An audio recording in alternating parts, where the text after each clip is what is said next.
Do you have any like techniques how women do that? Some women don't know how to even access those muscles. Do you have a way to speak to that? Yeah, I mean, I can show you actually.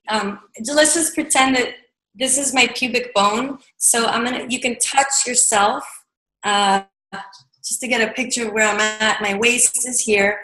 So I'm gonna move my hand down to my pubic bone. There's this hard bone that separates your abdomen and your vagina. Okay. So you touch that pubic bone and you're going to go above it and press in.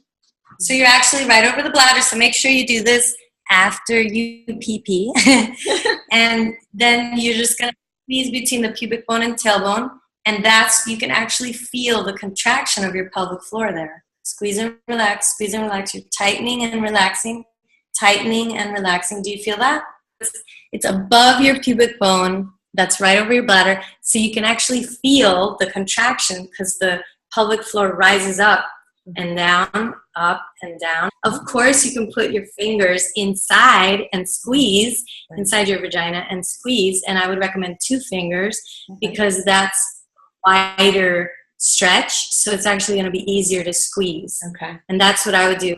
There's 3 different layers to your pelvic floor. So there's 3 layers: the outer, the middle, and the inner. And eventually, that's what we do in physical therapy, is we assess which layer is the person weak. Okay. Can they hold the muscle contraction? How long can they hold it? And then can they also contract and relax the muscle? So there's different ways of coordinating these muscles, and each one, if one of them is weak, then we work on that. And that's why you can't just do Kegel exercises. People say, oh, I did my Kegels. Well, which layer is weak? Is it an endurance issue? Do you not know how to relax it? There's different ways to contract it. And it's very empowering when women know what they're doing with their pelvic floor. I highly recommend people go to a physical therapist and get a proper assessment. And then that's where the energy healer is also wonderful to work with, because it's not just a muscle, it's also the first, the second chakra. And it's all about feeling safe and connecting to how we relate with ourselves.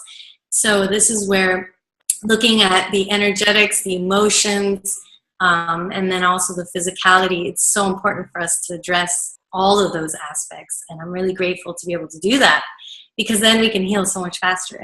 Yeah, absolutely. I like that. So many women don't realize that. That's why I wanted you to speak to that, because they're like, oh, do your Kegel, squeeze and contract. And so there is like a layering, and that it's not just one thing. There's actually a little bit more complexity to that. So thank you.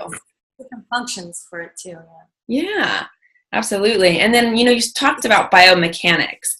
Do you want to talk about that a little bit more so people understand what that actually is and how it differs from mainstream? Sure. Yeah. For example, when we cough, the movement of your pelvic floor, if you are very weak in your pelvic floor and you cough a lot, you're going to cause a descent of your pelvic floor when you cough. Okay. So if you chronically cough and you have a weak pelvic floor, so what you would want to do is you want to squeeze your pelvic floor before you sneeze and before you cough. So if you cough a lot, you have a cold, make sure to squeeze first your vagina and then cough.